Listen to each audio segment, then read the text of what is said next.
Dr. Ray, we're at the top of the hour. The time is all yours.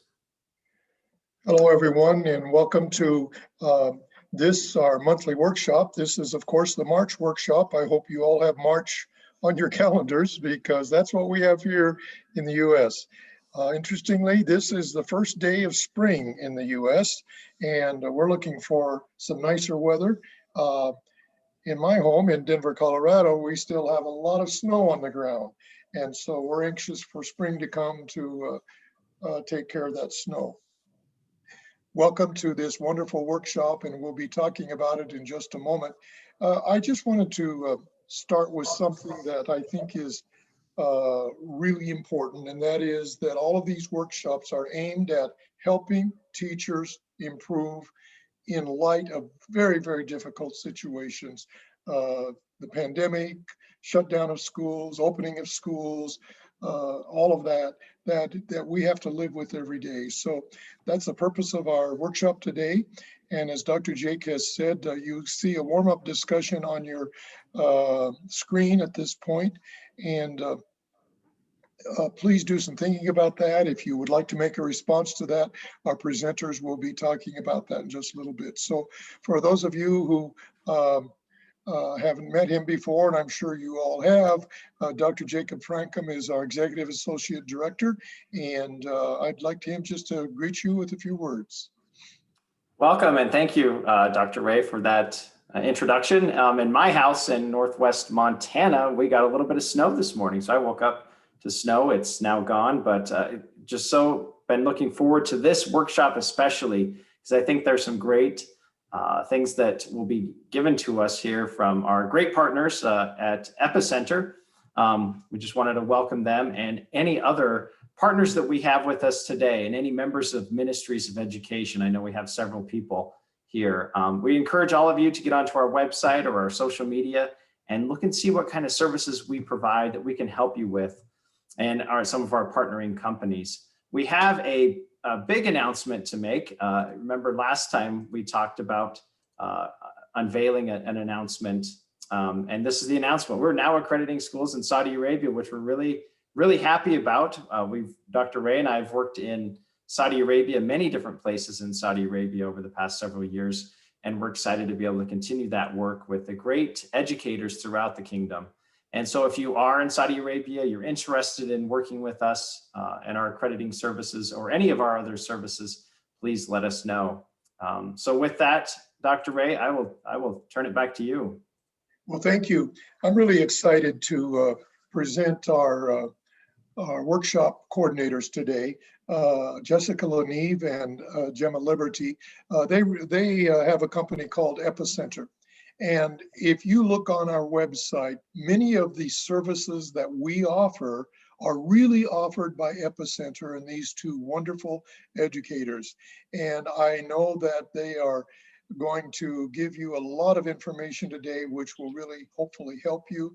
As we have said a couple of times now, please be sure to respond in the chat room, and we will do our best to respond to you in return, either orally or in writing. So Jessica and Gema, welcome. Thank you again for the wonderful work that you do. I know that you love education, and that's what's exciting. So it's all yours. Thank you so much, Dr. Ray and Dr. Frankum. We are excited to be here with you today. We are here in Las Vegas, Nevada. And we promise you that today's presentation will not be a gamble. We are going to give you some, hopefully there is some great information, some helpful information, as you said, in a very trying time. So we're going to go back to sharing our screen.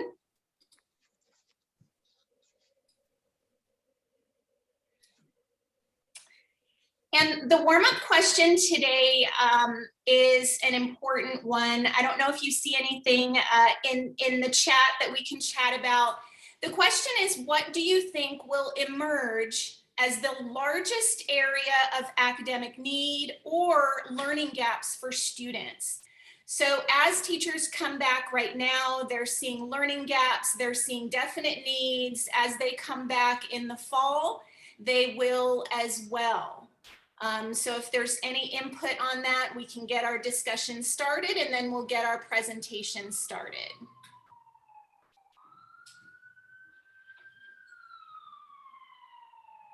And we can come back to this discussion question as well. So if you'll just, we'll give you some wait time to kind of think about it. So just be thinking about what, you know, some of your worries. They've had some learning gaps. They've had a lot of time at home. What is it? We see reading and writing skills. Thank you so much. Writing skills, absolutely. We are finding the exact same thing. But please include kind of those skills that you're a little bit worried about. And we will pause probably a third of the way through and address them as well.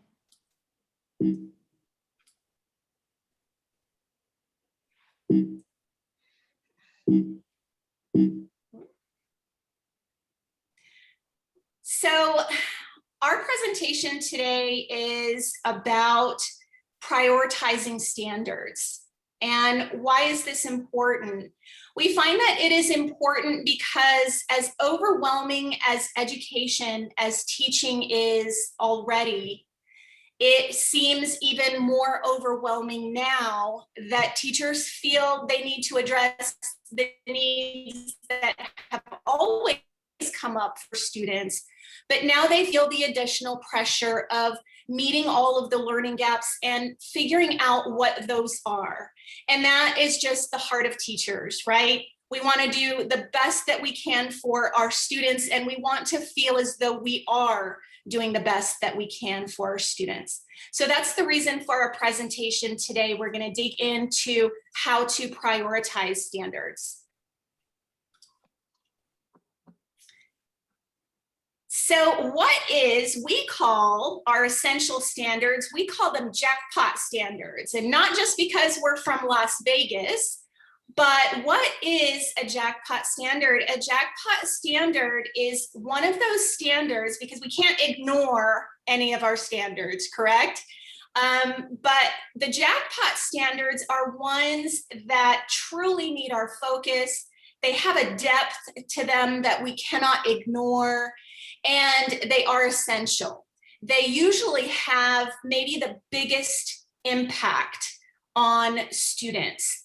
So let's figure out what those are and where to truly put our focus. In the chat box under resource 1, if you'll go in the chat box, kind of scroll up, I shared it kind of at the very beginning, you will see a link that says K-8 mathematics. I saw a lot of reading and writing. We'll definitely talk about that. This is just one resource of a few we're sharing with you. But if you will just click on that link and take a look, there's a lot to digest. And we're going to kind of show you what it is that they recommend here as far as staying true to the right focus in mathematics. If you're taking a look at the resource right now, this is from Achieve the Core. We are looking at kindergarten, and I think it's called KG for you, kindergarten for us. This is just kindergarten, and this is the recommendation as far as what students should be spending the majority of their time doing, and what teachers should be spending the majority of their time teaching. Of course, they give the disclaimer that, you know, we can't ignore any standard, but at the end of the day, there is only a limited amount of time in our school day. And so we really do need to focus in.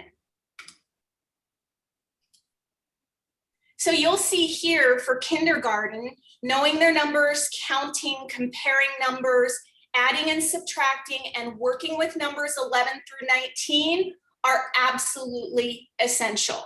This is something that if they don't get it in kindergarten, it will snowball and impact further grade levels. This is first grade, same thing. You'll see the standards right here that need to be focused on. These are the ones that are essential. but then they also give kind of the backup standards to support those. So you'll see representing and interpreting data. You know, if you get to this, this definitely supports those essential standards. Grade 2, same thing, essential standards, the supporting standards, and then if your teachers can get to it, the standards that support the support. So you'll see that these are greatly reduced. What we're showing you right now, we follow the Common Core, and we realize that you may not follow the same standards. But hopefully you can see, you can match up your standards because they give you the language of the standards and exactly what it is that your teachers should be looking at. This resource goes all the way until 8th grade for mathematics.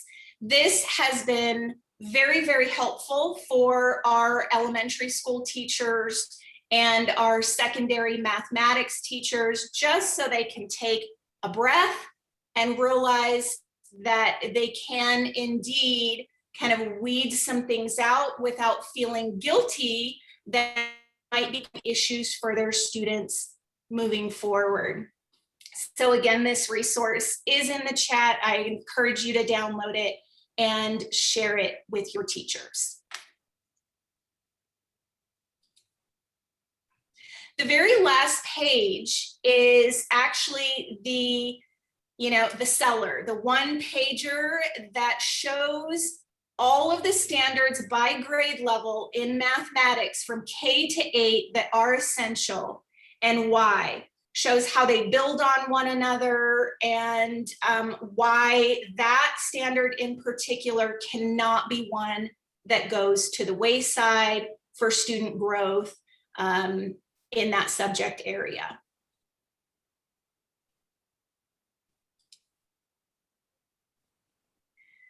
For more information, this is a great website.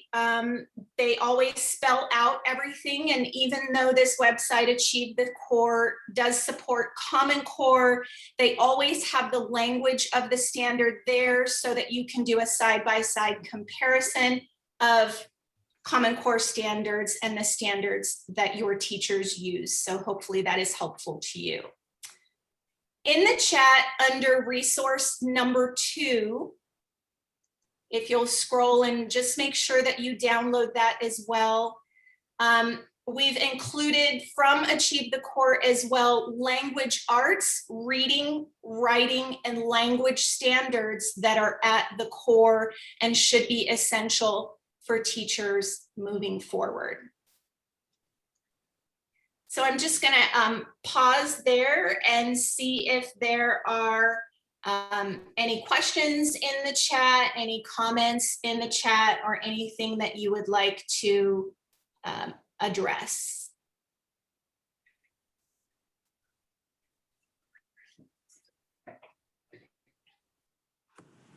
I see a lot of comments in the chat about student engagement and interaction for sure.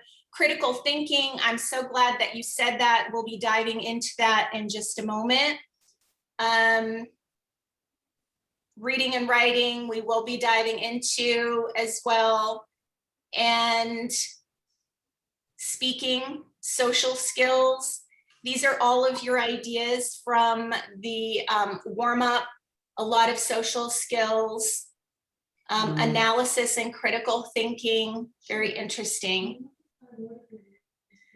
So I'll go ahead and move forward. So those are just the generic resources that were given.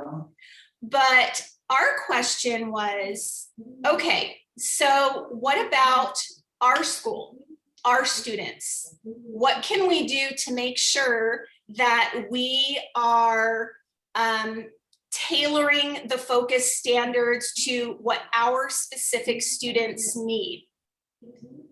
And so this is An example, what we're going to share with you is what we did as a system, the surprising things we found out, the not so surprising things we found out. And I'm seeing just from some of your comments in the chat that you already kind of have a feel for what those might be. So we will share with you what we did. And so again, this concept is so awesome, because we were actually using this concept of Jackpot standards long before the pandemic. And now obviously it's more important than ever that for the next year or two that we really hone in with the time that we have on these types of standards. So we recognized several years ago as a system, Gema brought kind of to the forefront of all of our minds that many teachers struggle with having enough time to teach all of their standards. So how can we really hone in? Now, we recognize that we just presented a tool that really does align, as she mentioned, to the Common Core standards here in America. However, we did this breakdown long before we had the access to tools like Achieve the Core for our own school. And so we're going to teach you how we did that so that no matter which standards you operate under, you can do something similar with your school and really hone in. And as she mentioned, if you do align some of your standards to the tools and resources already found under Achieve the Core, you get an idea of which strands, because math is math and ELA is ELA, and the different, in your different languages and such, so that the skills are going to be very similar. But let's break it down for you. So the first step would be definitely a strong diagnostic tool. So whatever tool you use, and we use as a system of schools, because we're also, aside from Epicenter, we're also educators. We'll always be educators in some way, shape, or form. I'm a principal within the system, and Gema's like a lead instructional coach. And so this is what we really focus on. Our tool that we use across our system of about 7,000 students is Iready. And this tool has been truly vital to our programs. Not only does it offer very strong diagnostic tools within it, but it allows you to break those diagnostic tests down to the most myopic level for a student, right down to the very standards that they're struggling with. And it gives scaffolding lessons for the teachers on exactly what they need to do to support those skills, as well as individual pathways for students. So wanted to plug that because it really has been crucial to our success.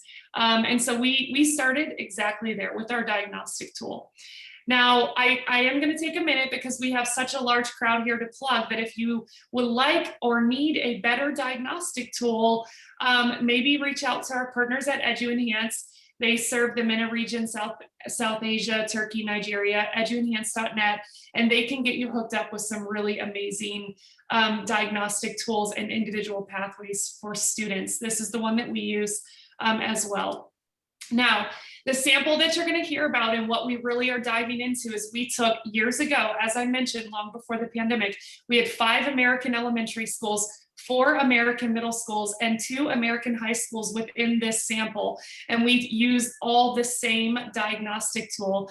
And so Gema's going to teach you how we use that diagnostic tool to break down our individual set of standards long before Achieve the Core ever existed. thank you.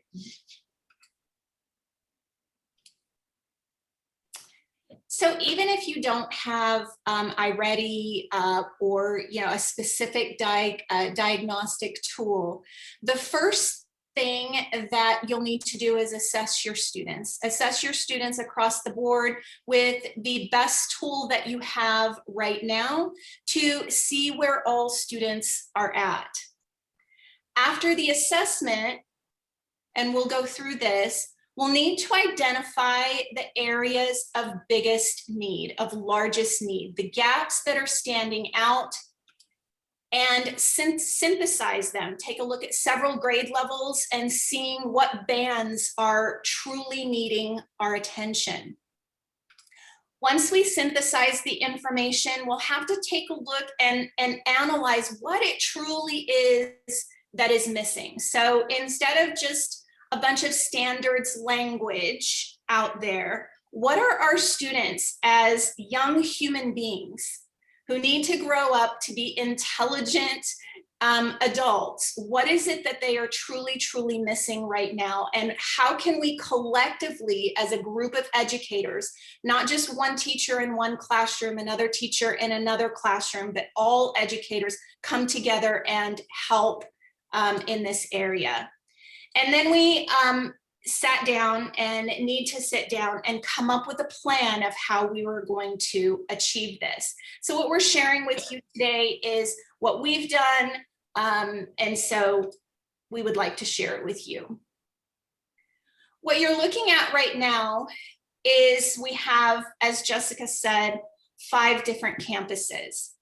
Once we assessed our students at the 5 different campuses, we identified the standards that stood out. So for example, in kindergarten, RF stands for reading foundational or foundational reading skills, and the number and letter are simply the specific, leads you to the specific standard. L stands for language, RI stands for reading informational text. So at each one of the campuses, we identified the top 3, right? The ones that came up in absolute red on our Iready. We did 1st grade, we did 2nd grade, we did 3rd grade, 4th grade, and 5th grade. And what was a little surprising to us, since we did this for the first time, was it didn't matter. Our campus on this side of town had the same gaps as our campus on the complete other side of town. We synthesized and figured out what exact standards in each grade level for reading were we really missing out on? Which ones were the trouble standards that we needed to focus on? And since they were so similar, it was easy to do. We weren't expecting that. We also went into our upper grades 6 through 8. We did the exact same thing. You'll notice RI3, RI9, RL5, RL9. Those are just reading informational text and reading literature. We found the same thing here. No matter what school, this side of town or that side of town, students in all of the schools had similar deficits. And so again, we synthesized the information for the entire 5 schools into what those standards were. So to give a little clarity on what this side of town and that side of town means to us, these campuses are situated, some of them in highly affluent parts of town, and some of them in a much more diverse part of town with what we expected to be far different and worse learning gaps. And so while there may be more learning gaps at one school than another, or students might traditionally be lower at one school than another, the actual learning gaps within those schools actually trended a lot the same. And that was very surprising to us. So that's what she means by this side of town or that side of town, because there's just very, very different demographics within these campuses. Thank you. Once we did that, we dove into each grade level, and here's where we started to analyze. So we wrote out all of the standards and truly looked at what is it that students are struggling with the most. And we started noticing and distinguishing what it was that these standards were actually asking students to do. You'll see a lot of main topic, details, similarities, differences, meanings of words, etc. Once we dove in to what it was the standards were asking, we made a list for each grade level. We listed out what is it that they need to know for these standards that they don't know. So for kinder especially, they did not know main topics, details, sounds, similarities, and differences. Next, we looked at what is it that they are being asked to do in these standards that they are not able to do. They were not able to identify, retell, distinguish between words, or determine. So these were the actions and the knowledge that they were truly struggling with. We did the exact same thing with grade 1, and we're happy to share this presentation with you with all of the information. We did the exact same thing with grade 1, and we did the same thing with grade 2. So now we have an idea, a big picture of where our primary students are truly struggling. And I'll leave it on here for a minute. This is our K2 big picture.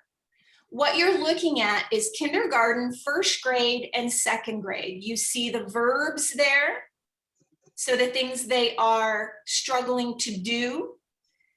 And you see the topics there, or the nouns, the things that they are struggling or don't know. And what we found surprised us again, and it continues to be the case, actually. So it wasn't just one year we were surprised and, oh, the next year it was all different.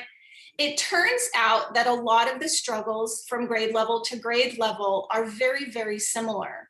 So you'll notice that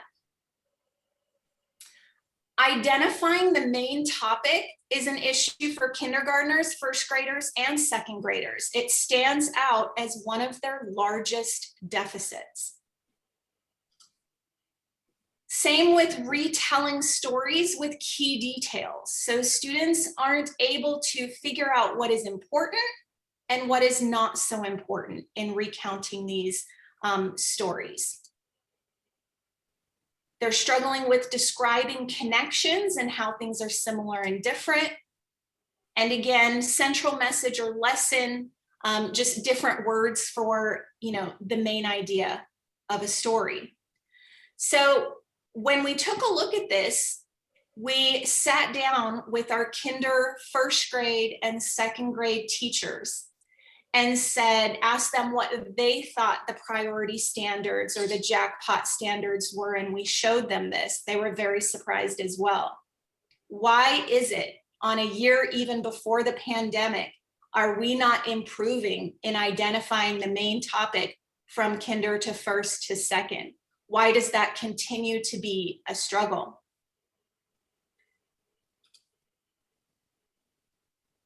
So we took a look at just the basics for K1. And we really talked about what does it mean for a student to identify? What skills does that really take? What skills does retelling take? What skills does determining take or describing take? And teachers talked about their experiences in the classroom and some of the struggles that they saw. Staying focused on the knowledge or main ideas and details or the lesson or moral of the story. A lot of discussions surrounding just what we needed to talk about. So in our discussion, we determined, funny enough, we determined that students are not able to identify, retell, or describe the main idea unless they have determined it.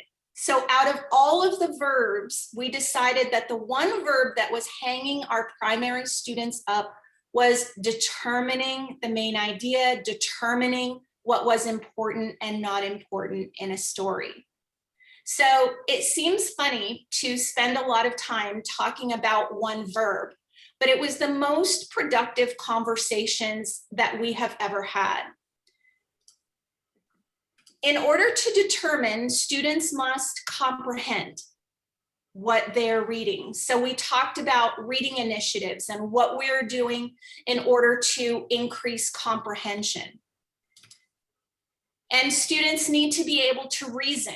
They need to be able to take the information, weigh it out, and see what's more important than the rest, see what sticks. And we decided that reasoning was the skill at the core of primary that all teachers needed to focus on.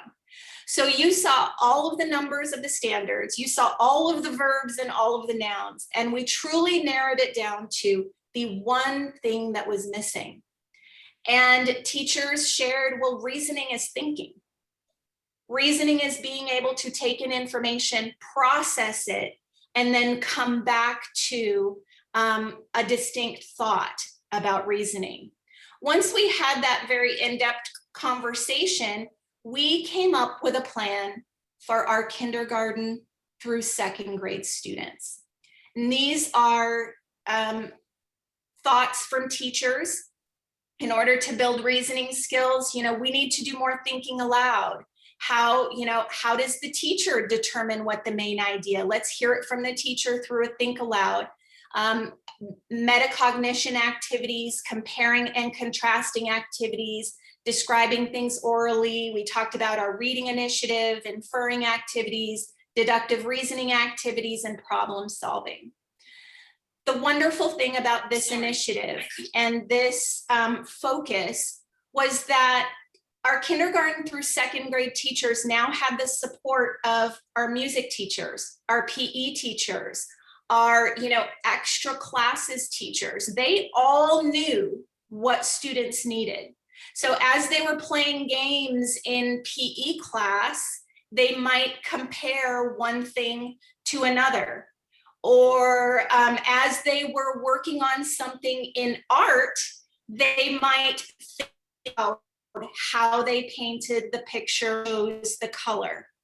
So that was our way of encompassing all teachers, because of course we all know as educators, it takes a village, correct? And so we approached this situation as a village, and we gave teachers very, very tangible things that they didn't feel overwhelmed with, but yet they felt very, very good that what it was, if they were doing something on the list, they felt like they were attacking the bigger problem and giving students exactly what they needed.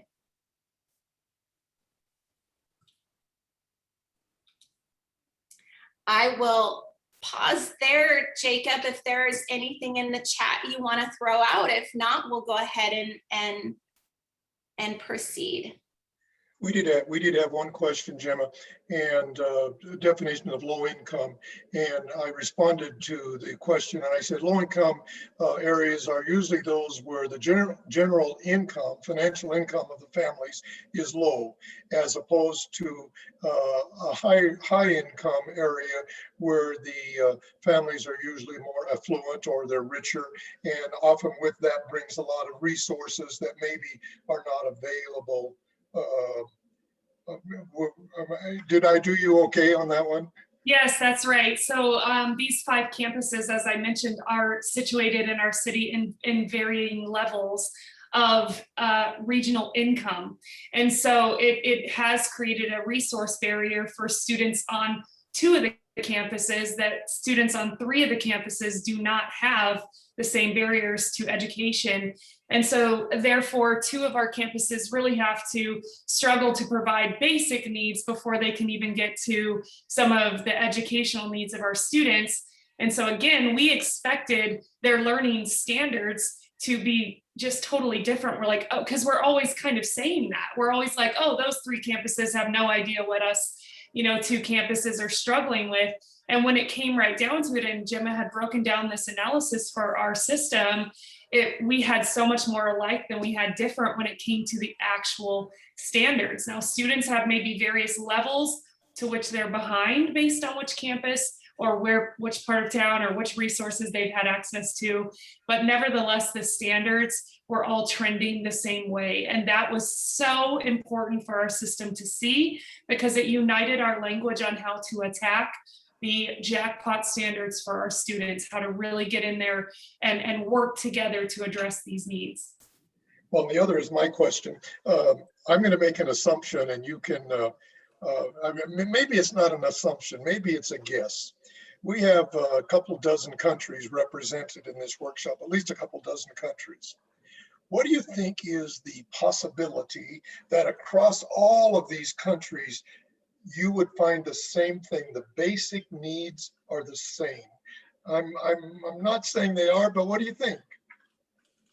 I think that that would be probably a fair assumption, because we're finding in diverse populations across our region and even the nation that these standards are trending lower. And that's why tools like Iready, which is used in over 50% of American schools, use this tool. They are seeing the same strands across our country. And we have a massive difference in income level across our country, from some of the wealthiest people in the world to some of the lowest incomes in the world. And so I definitely think it's a fair assumption. And one thing I wanted to point out is, we are launching classes that can be taken independently, as well as workshops that we conduct. But some of the classes we're launching independently, like our lesson planning class is about to launch, so anyone can take it independently. And I love that Gema has actually taken this idea of main idea, and that is the main standard that she trends, or concept that she trends through this class, because we see it as such a need. So we use that in order to teach the concept of lesson planning and how to break down what students need to know and what they need to do. And so a lot of that is derived from these types of studies. Yeah, and I want to bank on something that Gema said too. You use the familiar phrase, it takes a village. Maybe we need to expand our village so that, because everybody has access to all of the contact information for everybody else who's on this call. And maybe from one country to another, or one teacher to another in another country, say, hey, I'm having issues in this area. What are you doing? Or can we just talk on Zoom or Messenger or WhatsApp or something like that, and maybe discuss, because it's easy for us to get so individualized in our own thinking that we forget that somebody else just might have just a clue that would help us in another way. That's right. And I think, we've seen it in our own system. But Ray, I have to tell you, that's been a lot of the power of these accreditation visits too, is it really does unite people across the world. And it shows that we all have a common desire to meet these standards for students. And so many of them are trended standards that we need to get solutions for. And so, yeah, I have loved serving on teams alongside you all, because you do get to see the bigger picture, and that we should be talking across borders.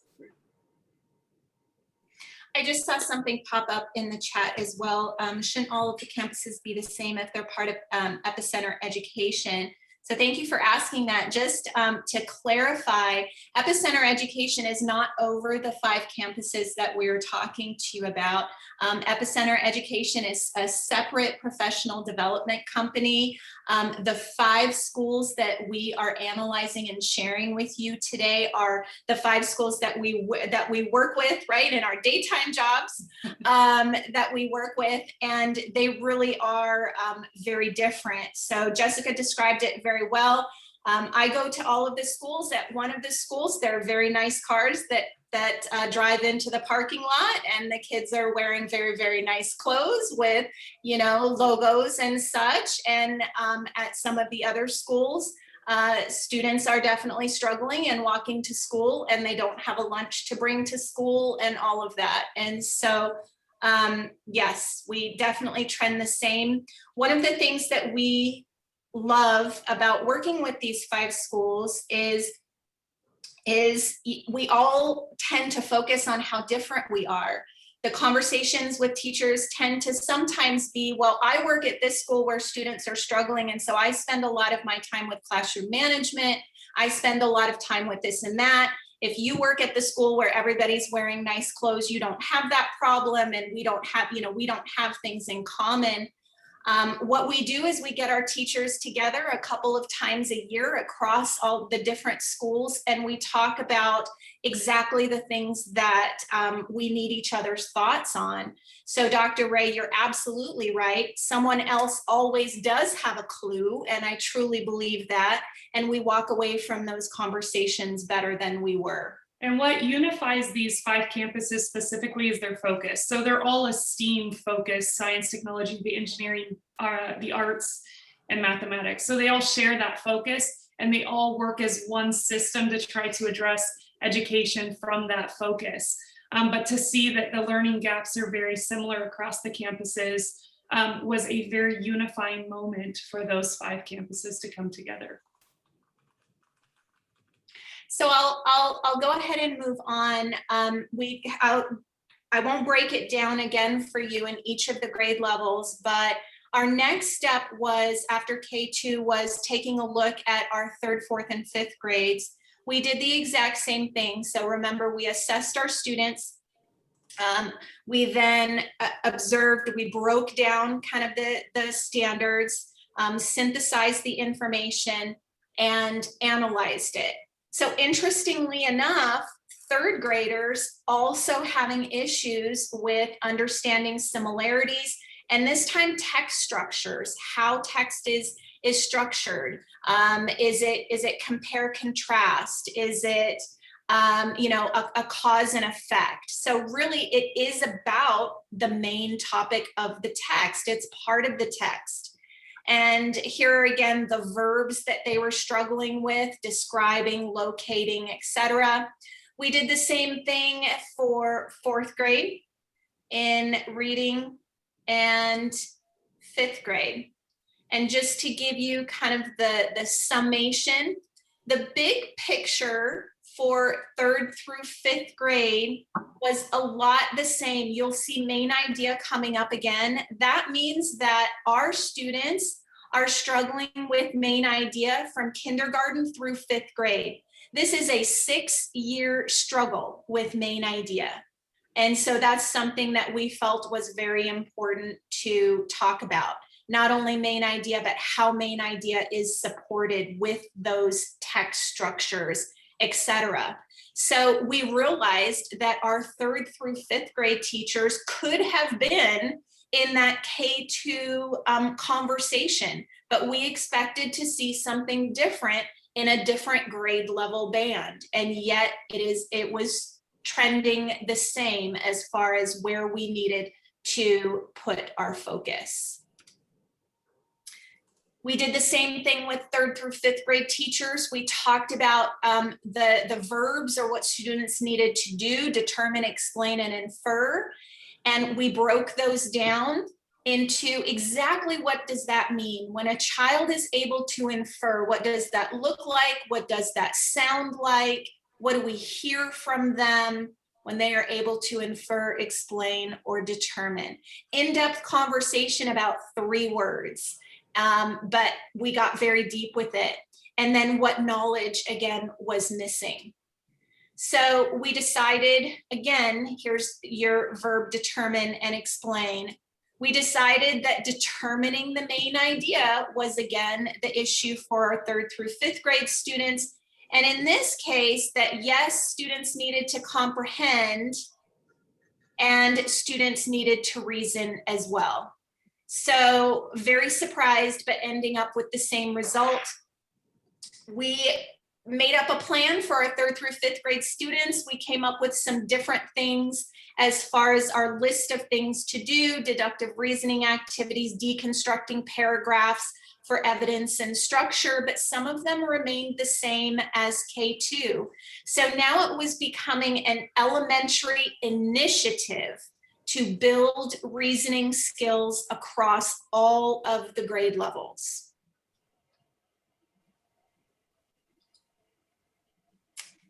6 through 8, we'll just show you to kind of wrap up. 6 through 8, this again is reading, and we'll show you the big picture.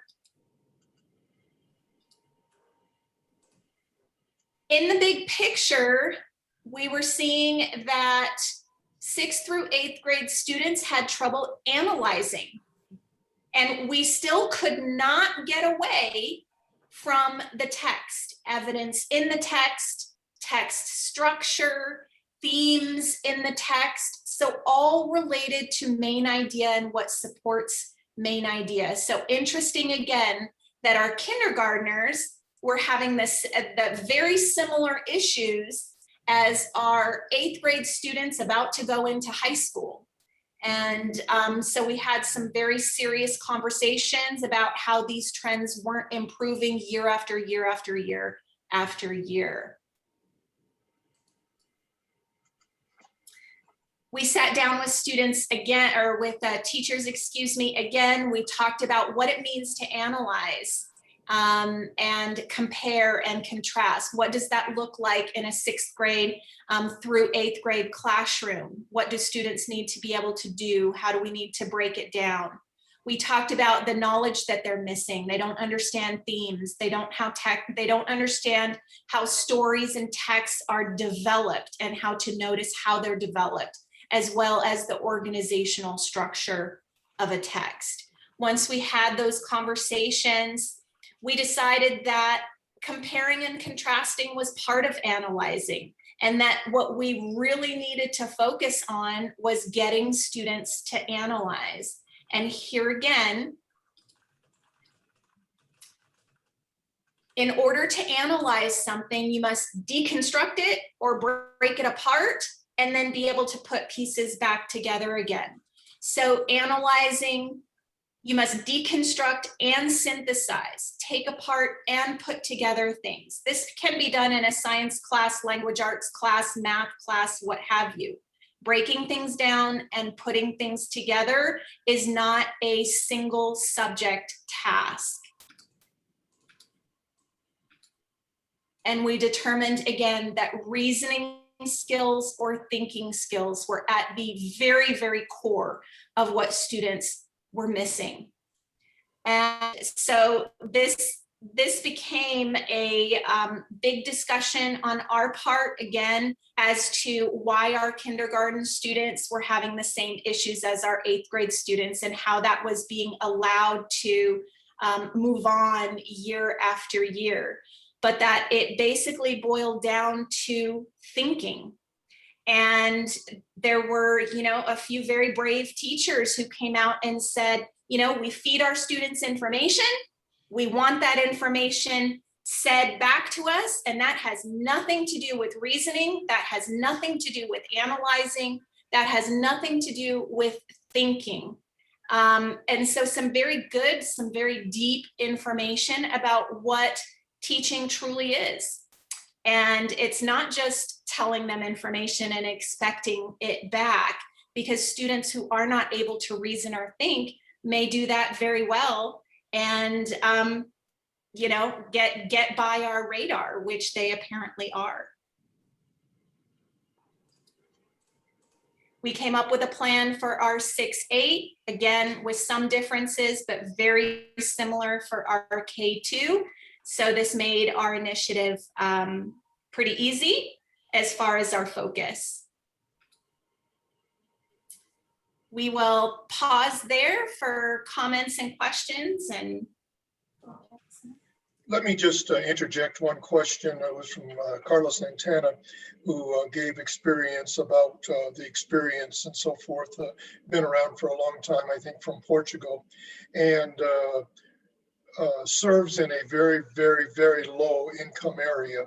And evidently during the pandemic, when they had to close their schools, they lost several students. They didn't have internet access and so forth, and it was a poverty issue. And wanted to know, and they just plain lost several students, couldn't find them. And do you have any, and I know that, because I know Las Vegas also, and I know that you have some very, very low income areas. I'll talk about it in a little bit, but I think sometimes there are needs other than curriculum which we need to address with our students. And it sounds like Carla's question is exactly that. How do you help your teachers address these very specific personal needs to help them get into the curriculum? Yeah, so that's exactly what we meant to by the parts of town, because 2 of our schools especially have much lower income families. And so we spend a great deal of time and resources, my own staffing resources, trying to address these tier 1 needs, like just basic human physiological needs prior to ever diving into any sort of curriculum. And so we've got, like Gema mentioned, at my school particularly, students who come with no food, students who have no idea how they're eating from Friday to Monday, which is our weekend cycle here. That we have all of that. We have students who come with no shoes, with shoes that barely are holding up. Students who dropped off the radar, we couldn't find them as well. We have high transiency rates at some of our campuses. So I guess for me, like, that is a very multifaceted answer, because there's so much involved in that. We are constantly reaching out to our community. We have gone as administrators and knocked on doors ourselves to try to find students, to try to get them resources they need. Even when schools were holistically shut down, we were bringing like a dozen students to school anyway and sitting them in separate rooms just so they could have the resources that they needed.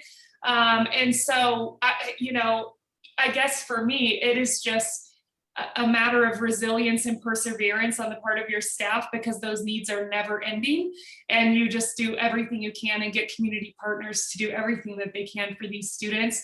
And then try, and I think that that's why these standards become, or this way that we're showing you to really group standards together, become even more crucial, not just during a pandemic, but long after. Because by the time you have met all of these physiological needs and gotten a student to a point where they can be in a seat and learn, you have cut out like a third of your time that other schools have when they don't have those battles. And so you have to hone in on the standards that they're struggling with the most. And you have to hone in on them as early as possible and trend them together and get everyone in that village a part of it. Because some schools are tempted to cut out things like physical education or PE, sports classes or art classes, music classes, because they feel they don't have time for it. They barely have time to get their mathematics and their language arts classes taught. And so that is why what Gema is saying is so important, that the entire school community understand. If all students are struggling with main idea and deconstructing and analyzing, then every single teacher better be a part of that solution. When they go to math, when they go to art, when they go to music education, we are all taking these skill sets and integrating them in the way that we teach. So that we don't have to cut out the things that some of these students need the most. The one reason they want to come to school is art or music. That's why they want to be there. And so get those teachers to be a part of that solution. So it doesn't matter which curriculum you're using at the moment. If you understand where the trends of your students are, everyone comes in on that solution. And that is so important. Yeah, and I think of a phrase that I heard once: there are no throwaway kids. We can't throw away anybody. And when I was principal, one of the things that I used in a lot of times, because I was a high school and kids would move from class to class and so forth, a lot of times a teacher would be having struggles with a particular student. What happened is, and we encourage it, that teacher would then go to other teachers the student had and say, hey, I'm having problems. Do you have any clues for me that would help me? And that can not only be on the personal level of personal needs, but it can be on academic needs also. But what that shows the student is, hey, somebody really does care about me. And so much of this is that they know somebody cares. I love the phrase, there are no throwaway kids. Yes. I'll say too, Dr. Ray, I love that. And I think what goes along hand in hand with that is a saying that we say at Epicenter, which is just do one thing. Whether it has to do with the emotional needs of students or the academic needs of students. We burn out our teachers with all of the numbers and charts and graphs that I just showed you, but it many times can just be boiled down to that one word, that one thing you can do, that one gesture, that one thing that you can build. And if we can keep our teachers focused on do one thing every day, do one thing, and don't overwhelm yourself, I think we'll save our teachers as well. Great. So did you want to offer the conclusion, or have you offered it already? I I think one of the most important things we really wanted everybody to really hear is that it truly doesn't matter which standards you're using. Find the trends. And I know many of you work in systems of schools. You might have, 2 or 3 or 4 campuses that are all kind of have the same focus. Start there, work across those campuses, or find a neighboring school, work across those campuses and get your teachers linked together. And so again, just kind of going back to that process of like assess them and then find the trends and then, hone in on the massive ones and then plan activities to that end. Get everybody a part of the solution, and don't put your teachers on islands. Don't have them just planning off on their own in their own classrooms. Get them together to talk about what they're seeing across their classrooms and across their campuses. We definitely are going to include the link to the presentation in the chat. So we'll go ahead and stop sharing our screen. We want to just also encourage you, Iready does such an excellent job with school accreditation and helping schools to find their blind spots on how they can continue to grow. Epicenter is here to serve those blind spots. So to help you, if you have teachers struggling to deconstruct standards, they should be taking our lesson planning classes.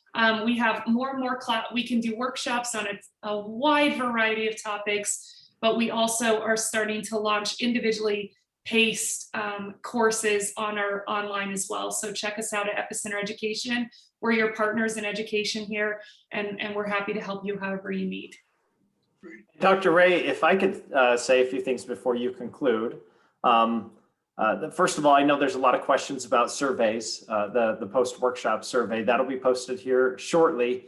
And just so everyone knows, there are certificates that we will provide after every workshop. It's free.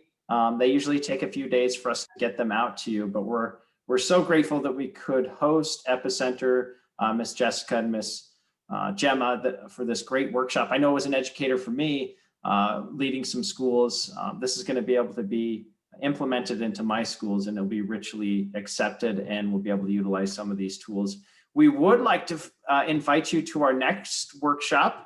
A great friend that many of you know, Mr. Danny Eichelberger, will be presenting with a colleague, Miss Kelly Barger, and they're going to be also helping us navigate Learning Slide because of COVID. The title of the workshop is Focus on Instruction and Navigating the Learning Slide.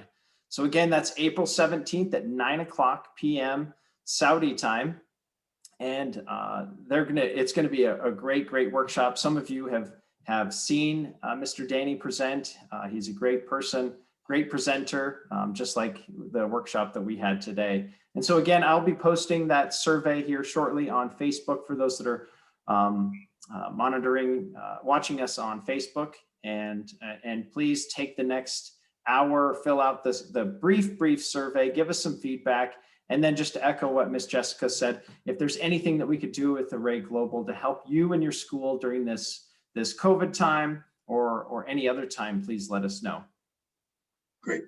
And don't forget, I'll do a paid advertisement for Epicenter. These two ladies who are wonderful presenters, they are the lead people in the organization called Epicenter. That's one of our partners. And they have teacher certification, teacher training, all of these things. They can have training programs either virtually or in person for one school, several schools, it doesn't matter. So I would say, when you are looking for help, these two ladies have a wonderful organization that can give you the help. I want to conclude with just some thoughts about where we are today. I don't think the world has any idea what we as educators are facing today. But they would like to boil it all down to some standards or some rules that can be measured. And the people who are doing this are thinking, oh, that's how we can do it. But it's not about numbers.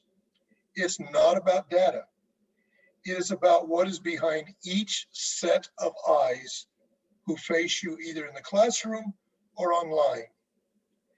You try to know what they need, and they work hard to make sure that you work hard to make sure this happens. That's what a teacher does. It is hard to do with everything else you are asked to do, but that is your goal and that is your heart. So teachers, please take this. You are more than grades. You are greater than curriculum and programs. You are more important than collected data. You are eyes that see. You are hands that help. And you are a heart that loves. And may that be true of all of us as we work with our precious students.